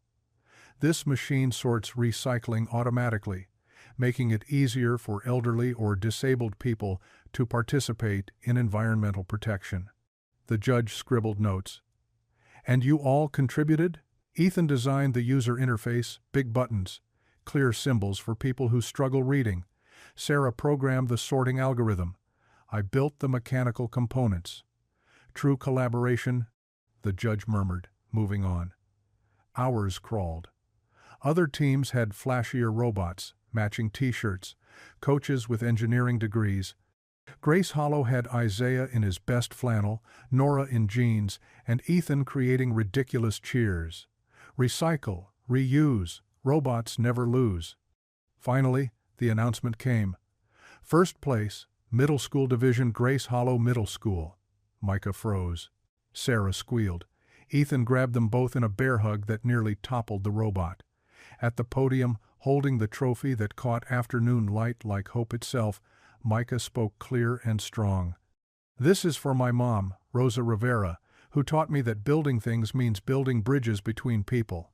And for my uncle Isaiah, who kept every promise when keeping them was hard." In the audience, Isaiah covered his face with his hands. Nora wrapped an arm around his shoulders. Ethan whooped loud enough for 3 states to hear. They drove home as the sun set, trophy seat-belted in back like precious cargo. Micah dozed against Isaiah's shoulder. Ethan read road signs aloud, practicing. Nora hummed along to the radio. 3 families that shouldn't have fit. A janitor, a CEO, a grieving boy, a struggling reader. But Grace had made them family nonetheless. The Bridges program had started as damage control. It had become Grace Hollow's heart. December arrived with Tennessee winds that carried promise instead of chill. Grace Hollow Middle School's gym transformed overnight, not by money or mandate, but by hundreds of hands working together. Paper bridges hung everywhere. Construction paper cut into arch shapes, each bearing a single word in children's handwriting: forgiveness, trust, second chances, belonging. They stretched from bleacher to bleacher, forming chains that caught gymnasium lights like stained glass. Higher on that corner, Isaiah called to 8th graders on ladders. "We want folks seeing these soon as they walk in." Nora stood beside him with her clipboard, but she'd stopped checking it. Watching Isaiah direct volunteers with quiet authority, she understood something had shifted. They weren't CEO and janitor anymore. They were partners in something neither could have built alone. Graham Lowell arrived early, pushing through double doors with his arms full of pancake mix. Behind him, his son Marcus, the housekeeper's boy whose whispered words had shattered that fundraiser, carried syrup bottles. "Where you want the griddle?" Graham asked Isaiah. Strange sight, millionaire in an apron that read, "Kiss the cook," taking orders from a janitor. But Graham's humility wasn't performance anymore. These past months had stripped him down to something truer. Corner by the water fountains, Isaiah directed. Folks get hungry, they shouldn't have to hunt. As Graham sat up, Marcus tugged his father's sleeve. Can I flip them? When you're older. But you can be my official batter stirrer, the boy beamed. 4 months ago, he hadn't existed in Graham's public world. Now Graham introduced him to everyone. My son Marcus, he's teaching me about dinosaurs. By 6 o'clock the gym filled. Families arrived carrying covered dishes, despite not being asked. That was Grace Hollow's way. Nobody came empty-handed to a gathering. Ethan and Micah knelt beside their latest creation, a wheeled robot decorated to look like a friendly bookshelf. Motors hummed as Micah made final adjustments. The wheels keep sticking, Micah muttered. That's because you overthink everything. Ethan squirted WD-40 on the axles. Sometimes the simple fix is the right fix. They'd learned to balance each other, Micah's precision with Ethan's intuition, careful planning with bold attempts. Ready? Ethan asked. Micah placed a donated copy of Charlotte's Web on the robot's shelf. They'd programmed it to stop at each table, offering books to children. Simple idea, but watching kindergartners' faces light up when a robot personally delivered them a book? Magic. The bookbot rolled forward. Parents pulled out phones. Kids chased after it, laughing. When it reached the Ramirez family's table, newest refugees from Honduras, 5-year-old Sophia clutched her picture book like treasure. It works, Micah breathed. Course it works. We built it. Principal Ames took the microphone, tapping it twice. Before we eat, I want to recognize the 2 people who made Bridges possible. Nora Whitaker had the vision. Isaiah Brooks had the wisdom. Together, they showed us that different perspectives don't divide, they complete. Applause filled the space. Nora stepped forward, cheeks flushing. 3 months ago, this program started because my son hurt someone. That shame could have ended everything. Instead, Isaiah Brooks taught us that bridges aren't built from perfection. They're built from showing up after you've failed. She looked at Isaiah, who stood with his hand on Micah's shoulder. Mr. Brooks has been called a janitor. That's his job, not his identity. He's a veteran, an uncle, a father in every way that counts. And now, he's Bridges Program's first community coordinator. Fresh applause. Isaiah hadn't wanted the title, but Nora insisted, You're already doing the work. Let us honor it. Graham abandoned his pancake station, Marcus on his hip, to shake Isaiah's hand. Congratulations. Well earned. Strange alliance, veteran janitor and millionaire businessman. But Graham's public confession had freed something in him. These days, he showed up everywhere, school plays, church suppers, Little League games. Making up for lost time with Marcus, but also with himself. As families ate, an elderly veteran named Chester pulled Isaiah aside. Man had fought in Vietnam, come home to silence, spent 40 years wondering if anyone understood. The Bridges program had paired him with a 7th grader struggling with anger issues. That boy you got me working with, Chester said. He's different now. Calmer. That's your influence, not mine. No. Chester gripped Isaiah's arm. You've built more than a bridge. You've built trust. This town was splitting apart, rich and poor, black and white, born here and came here. But you and that CEO lady, you showed us another way. Isaiah's throat tightened. He'd never wanted to be anybody's symbol. Just wanted to raise his nephew right, honor his sister's memory. We all built it, he managed. Maybe. But somebody had to lay the first plank. The evening wound toward closing. Someone started, Silent Night. Voice tentative. Others joined. Spanish words mixed with English. Veterans harmonized. Children sang off-key but earnest. Nora found herself beside Isaiah, their voices blending. Ethan stood between them, reading lyrics from his phone, sounding out words carefully. Micah leaned against his uncle, finally looking like the 12-year-old he was instead of someone carrying grown folk grief.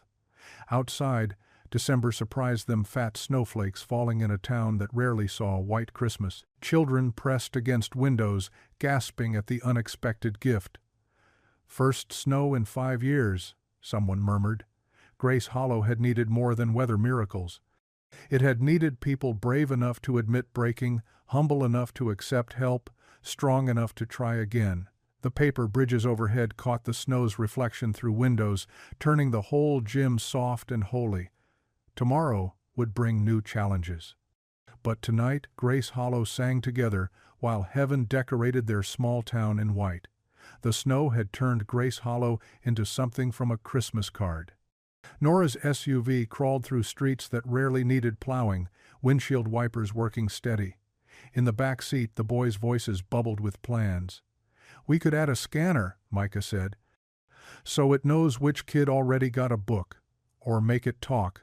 Like, 'Hello, would you like a story?'" Ethan demonstrated in a robot voice that made Micah snort. "Too creepy. You're creepy. Your face is creepy." Both boys dissolved into laughter. Nora caught Isaiah's eye in the passenger seat. 3 months ago, those same boys couldn't share space without venom. Now they argued like brothers.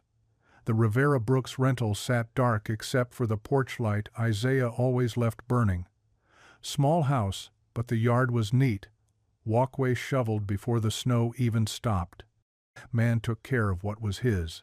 "Thanks for the ride," Isaiah said. "Roads are slick." Made sense, but they both knew it was more than practical. Something had shifted between them during those long nights fighting for the program, for their boys, for truth. Micah bounded out, trophy clutched against his chest. "Come on, Uncle Zeke. I want to put it next to Mom's picture." "Give me a minute." The boy disappeared inside, screen door banging. Ethan followed to help him find the perfect spot, leaving the adults on the porch.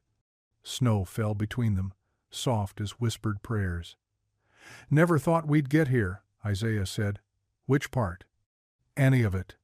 He looked out at the street where a neighbor's inflatable Santa glowed ridiculous and perfect.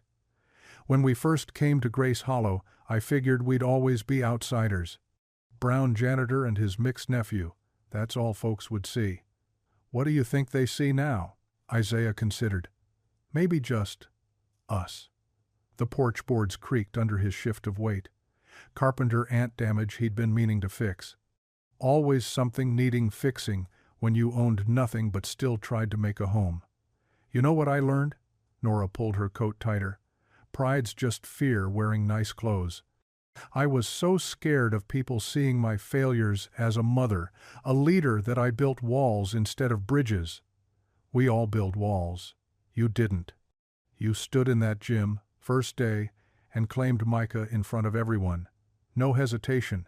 That's not courage. That's family." Through the window, they watched the boys arranging the trophy on the mantel.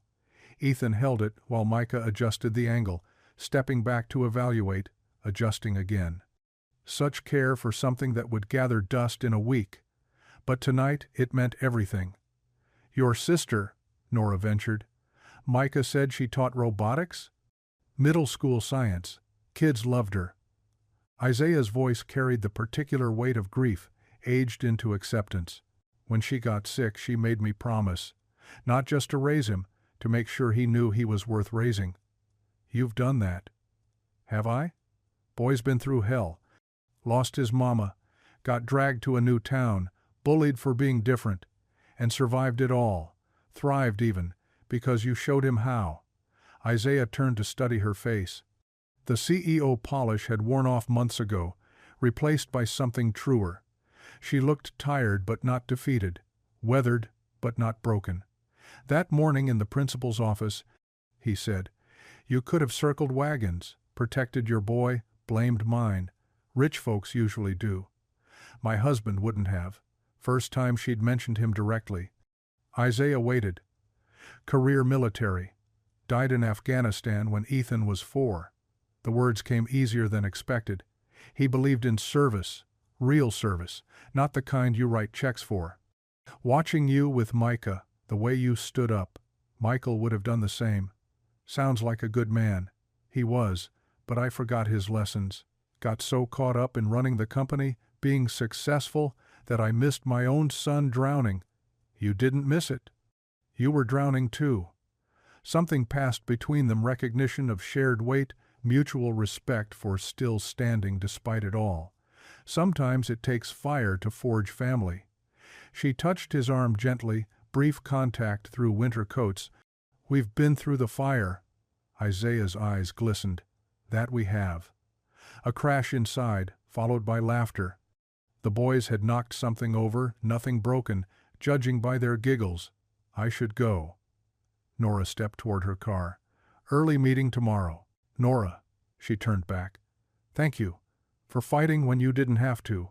For seeing Micah as more than a problem to solve. Thank you for seeing Ethan as more than a bully to punish. She drove away slowly, taillights disappearing into snowy darkness. Isaiah stood on the porch another moment, breathing winter air that smelled like wood smoke and possibility.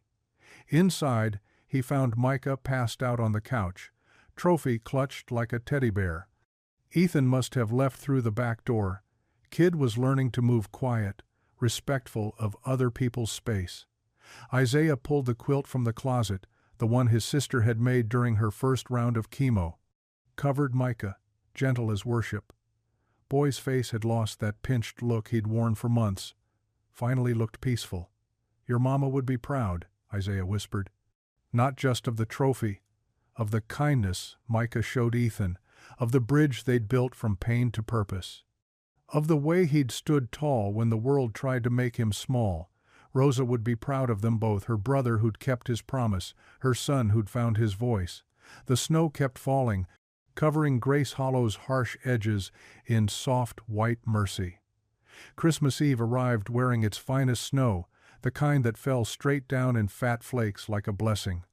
The school gym had transformed overnight, not with expensive decorations but with hundreds of paper bridges, each one bearing a name in careful script. They stretched wall to wall, some crooked, some pristine, all connected. Martha Henderson. Isaiah read from one as he adjusted a sagging section. Didn't she fight the program hardest? She brought green bean casserole. Nora pointed to the buffet table, the one with the crispy onions on top. Strange how food could signal peace better than words. The gym filled with townsfolk carrying covered dishes, their best platters, recipes that meant something, cornbread from the Baptist church ladies, tamales from the Rivera family, Micah's distant cousins who'd driven down from Charlotte. Even Marla's former assistant brought cookies, shaped like bridges, iced with shaking hands but genuine intention. Uncle Isaiah, Micah's voice carried across the gym. Bookbots ready. The contraption rolled forward on wheels, salvaged from an old shopping cart, decorated with tinsel and sporting a basket full of wrapped books. Ethan walked beside it, carrying the remote control he'd finally learned to operate. They'd spent 3 days programming the stops, wrapping each book personally, writing cards. Should we test it? Ethan asked, nervous energy making him bounce. Let it run. The robot wheeled toward a cluster of second graders sitting cross-legged near the stage. It stopped precisely at little Amy Chen's feet, lights blinking. She looked up at her mother, then at the robot, then squealed so loud the rafters shook. Is it really for me? Check the card, Micah called out. Amy's mother helped her read, For Amy, who loves dragons. From your friends, Ethan and Micah. The gym erupted. Not polite applause but genuine joy, kids rushing the robot, parents pulling out phones, everyone talking at once about how 2 boys who'd hated each other had built something magical. Graham Lowell stood near the dessert table, his son pressed against his leg. The boy Tommy, they'd learned his name was Tommy, wore a new sweater, the price tag hastily removed but the creases still showing. Graham's hand rested on Tommy's head with the careful weight of new responsibility. Mr. Lowell. The housekeeper approached Maria, carrying a pie. Thank you for coming. Maria, He stopped, started again. Thank you for letting me. She nodded, understanding flowing between them. Not forgiveness exactly, not yet, but movement toward it. Tommy reached for her hand, and Graham simultaneously, becoming a bridge himself. Principal Ames commanded the microphone for Grace. "Before we eat, I want to say something. 2 months ago this gym witnessed hurt. Tonight it witnesses healing. That doesn't happen by accident. It happens when people choose courage over comfort." She raised her paper cup of punch. "To Isaiah Brooks, who stood when standing was hard. To Nora Whitaker, who changed when changing was harder. To Graham Lowell, who faced truth when truth was hardest. And to Ethan and Micah, who showed us that bridges aren't built from perfection, but from trying again after we fail. Amen." Someone called out, and then everyone was saying it, "Amen, amen," until it became less prayer and more promise. The potluck flowed like the best ones do, no formal lines, just people filling plates, sharing tables, kids running between legs, babies crying, old folks telling stories. Ethan helped serve, steadying plates for elderly veterans with shaking hands. Micah explained the robot's mechanics to anyone who'd listen, his quiet voice growing stronger with each telling. Isaiah found himself beside the trophy case, watching it all unfold. The December assembly felt like another lifetime. That janitor who'd crossed the gym floor with righteous anger, was that really him? Same keys on his belt, same worn boots, but everything else had shifted. "Never seen the gym this full," Nora said, joining him. She'd traded her CEO clothes for jeans and a sweater with a reindeer on it, not even for basketball finals. People show up for what matters. They showed up for you. For what you started. We started. All of us. The bookbot made another delivery, this time to Tommy. The boy clutched his wrapped book like treasure, showing his mother, his father, anyone who'd look. Graham knelt beside him, helping sound out the title, patient with each syllable. As the evening wound toward 9, families began bundling up, carrying sleepy children, exchanging hugs that would have been unthinkable in October. Isaiah grabbed his keys for the familiar ritual of locking up. "Wait," Micah said. "Can I help?" Together they walked the perimeter, checking doors, turning off lights section by section. The paper bridges cast shadows in the emergency lighting, looking like architecture drawn by dreaming kids. At the trophy case, Isaiah noticed a folded paper taped to the glass. He peeled it off carefully, opened it. Child's handwriting could have been anyone's. "Thank you for building the bridge." He slipped it into his pocket like communion, like his sister's last letter, like every sacred thing worth keeping.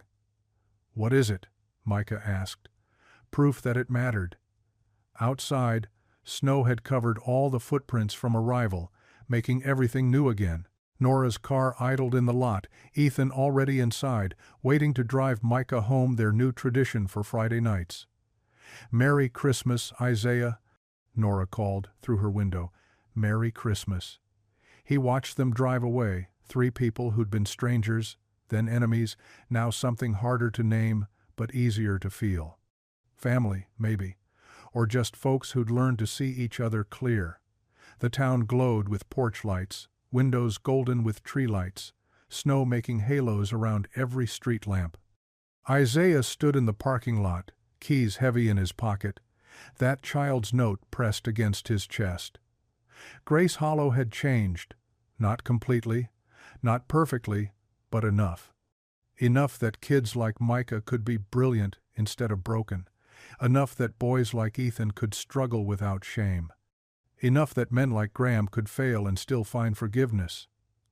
Isaiah walked to his truck, boots crunching snow. Tomorrow was Christmas. Micah would wake early, pretend he hadn't seen the robotics kit hidden in the closet. They'd eat breakfast, call Rosa's parents in Texas, maybe watch football. Normal things. Holy things. Things that built bridges one ordinary moment at a time. The gym stood dark behind him, but full of invisible architecture, all those paper bridges, all those names, all that hope strung between walls like promises kept. If you enjoyed the story, I handpicked this next story that you will enjoy. Please don't miss this one. Click here to watch it.